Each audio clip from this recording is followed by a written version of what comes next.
নমস্কার। আজ একটি বিশেষ যৌগিক প্রক্রিয়ার কথা আপনাদের জানাবো। যদি দেহ সুস্থ থাকে তবেই সুস্থ মন তৈরি হবে। মন বা হৃদয় সুস্থ রাখতে হলে দেহ সুস্থ রাখতেই হবে। দেহের অভ্যন্তরকে দূষণমুক্ত রাখার যে 6টি যৌগিক শোধন পদ্ধতি আছে সেগুলি হলো ধৌতি, বস্তি, নেতি, নৌলি, ত্রাটক এবং কপালভাতি। এগুলিকেই একসঙ্গে বলে ষটকর্ম বা ষটক্রিয়া। ষটকর্মের অন্যতম একটি ক্রিয়া হলো নেতি। নাক পরিষ্কার করার যে যৌগিক পদ্ধতি তাকেই নেতি বলে। এটি দুভাবে করা হয়, জল দ্বারা জল নেতি এবং সূত্র বা বিশেষভাবে তৈরি সরু রাবার নল বা ক্যাথিটার দ্বারা সূত্র নেতি। আজ আমি আপনাদের জল নেতি বিষয়ে বলবো এবং প্র্যাকটিক্যালি করে দেখাবো। পাশাপাশি এর যে অশেষ উপকারিতা সে বিষয়েও বলবো।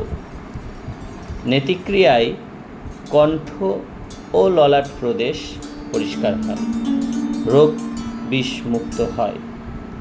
জলের সাহায্যে নেতিক্রিয়ার অনুষ্ঠান বেশ সহজসাধ্য ও উপকারী। সুতরাং নতুন অভ্যাসকারীদের বিন্দুমাত্র ভয় পাওয়ার কারণ নেই।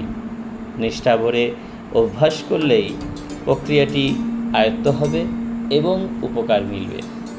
আর একটা কথা, জলের সাহায্যে যে নেতিক্রিয়া আমরা করি সেটাই হলো নাসাপান। কিভাবে করব দেখুন, আমি ভিডিওতে দেখাচ্ছি। বড় মুখওয়ালা একটা বাটি বা যে কোনো জলের পাত্রে জল ভর্তি করে নেব।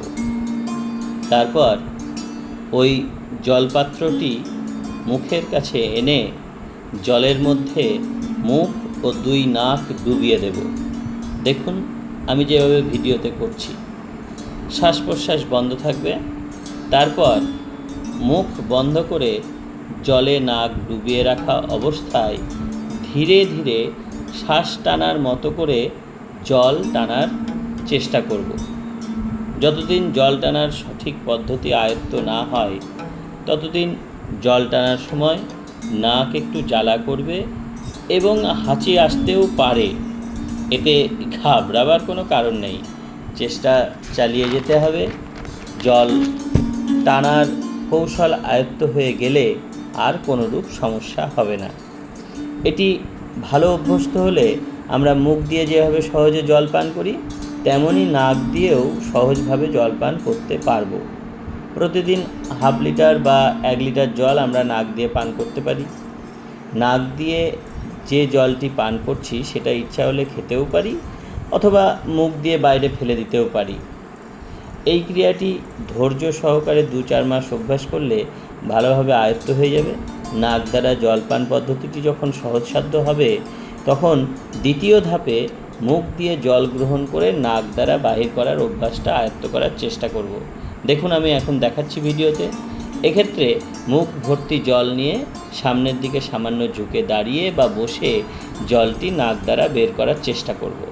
তখন শ্বাস ছাড়ব, কিন্তু কিছুদিন অভ্যাস করলে এই প্রক্রিয়াটিও আয়ত্ত হবে। ভালো অভ্যাস হয়ে গেলে তখন সপ্তাহে 1-2 দিন অভ্যাস করলেই হবে।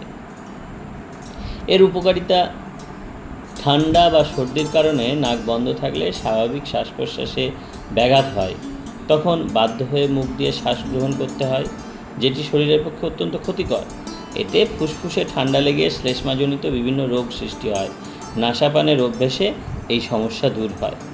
নাক বন্ধ থাকলে প্রাণায়াম প্রভৃতি ক্রিয়া করতে অসুবিধা হয়। নাসাপান সেই সমস্যা থেকে মুক্তি দেয়। এই ক্রিয়া অভ্যাস করলে মাথা ঠান্ডা থাকে, জ্বর হলে মাথা ধরে না, অন্য কোনো কারণেও মাথা ধরা বা মাথার যন্ত্রণা হয় না। নাকের মধ্যে শ্লেষ্মা জমলে সর্দি, কাশি, হাঁপানি, ইনফ্লুয়েঞ্জা, টাইফয়েড, নিউমোনিয়া প্রভৃতি রোগের প্রকোপ বাড়ে। নেতিক্রিয়া বা নাসাপানের অভ্যাস এই প্রকোপ কমায়। শরীর সুস্থ থাকে।